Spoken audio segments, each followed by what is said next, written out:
Целлюлит әйелдер арасында кең таралған. Целлюлит туралы толығырақ ақпарат білгіңіз келсе, видеоны соңына дейін көріп, пайдалы ақпараттарды өткізіп алмау үшін каналға тіркелуді ұмытпаңыздар. Сіздермен бірге доктор-терапевт Ибрагимова.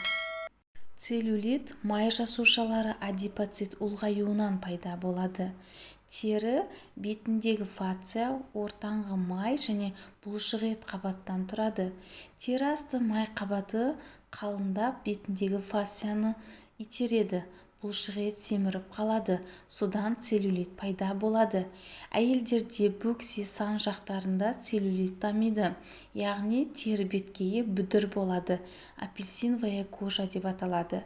Тері астындағы май қабаты ұлғайғанда үстіндегі фацияны керіп, созып үлкейтіп жібереді.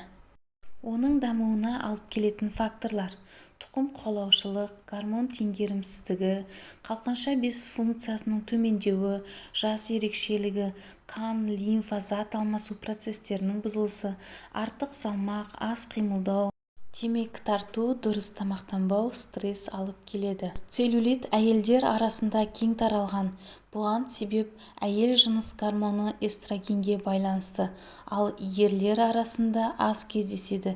Себебі ерлерде тестостерон гормоны басым болады.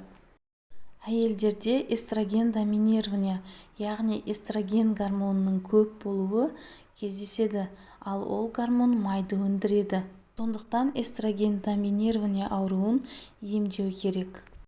Әйелдерде май синтезіне жауап беретін рецепторлар жамбас, бөксе сан аймағында 6 есе жоғары болады.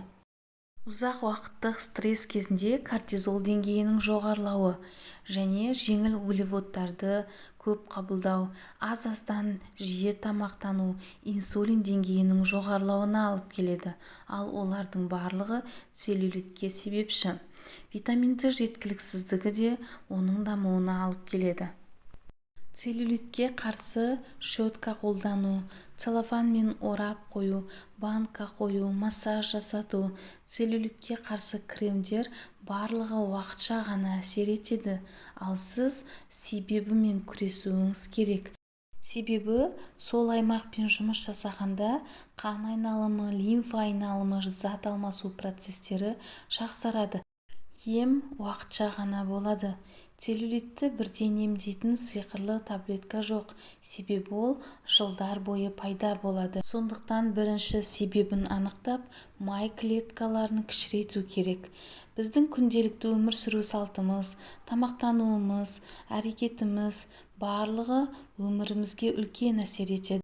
Сондықтан дұрыс тамақтану керек, ментальды денсаулықты сақтау керек және көбірек қимылдау керек. Зерттеулер бойынша қазір адамдар 2000-2,5 ғана қадам жүреді екен, ал дүниежүзі денсаулық сақтау ұйымының ұсынысы бойынша бір күнде 10 мыңнан 30 мыңға дейін қадам жүру организм үшін өте пайдалы екен. Видеомыз ұнаса лайк басып, каналға тіркелуді ұмытпаңыздар.